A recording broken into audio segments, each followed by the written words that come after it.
Allow me introduce myself as Helen.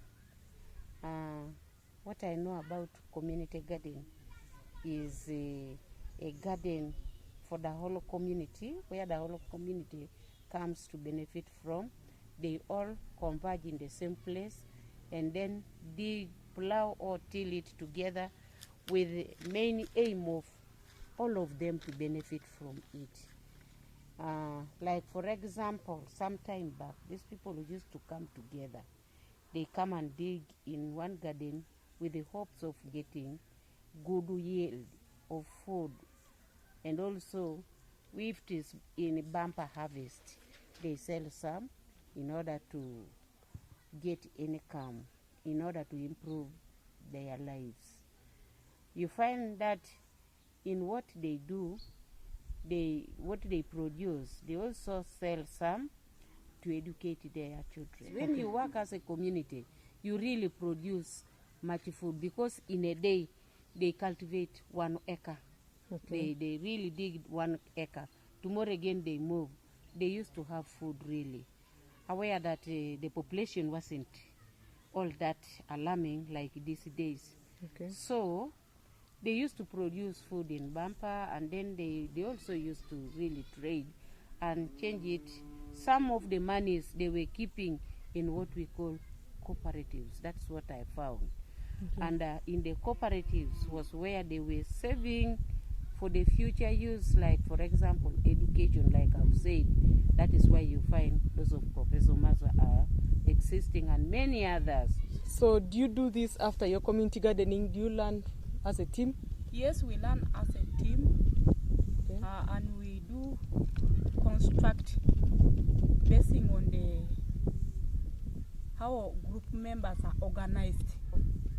You have to have a knife, a panga, a hoe. Those are the things you're supposed to prepare yourself, so that the group will come together to your home and construct to you. The next day you move to another one, another home. Yeah.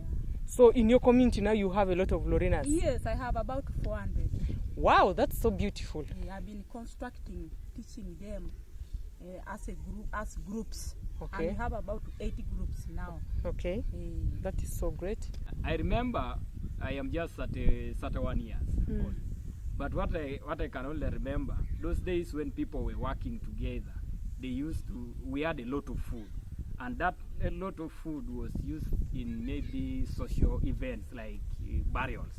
You'll find that people used to collect food and they take to those burial ceremonies and they cook food together from there.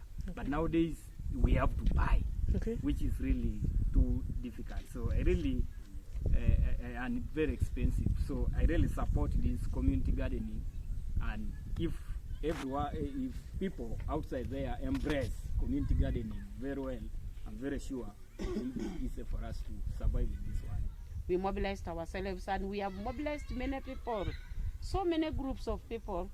So far we have conducted the trainings in Happy Home, 4 major ones, and whereby we also train the youth separately, and the youth have also called to fire. Now those youths have mobilized themselves again. There is that now revolving mobilization going on from tier 1, tier 2, tier 2 to tier 3, tier 3 to tier 4. And the parents are also busy forming now what we call the cooperatives. And cooperatives, they have built what we call the SUIs. Maybe through that is when we shall again realize ourselves, go back to the original way we used to behave.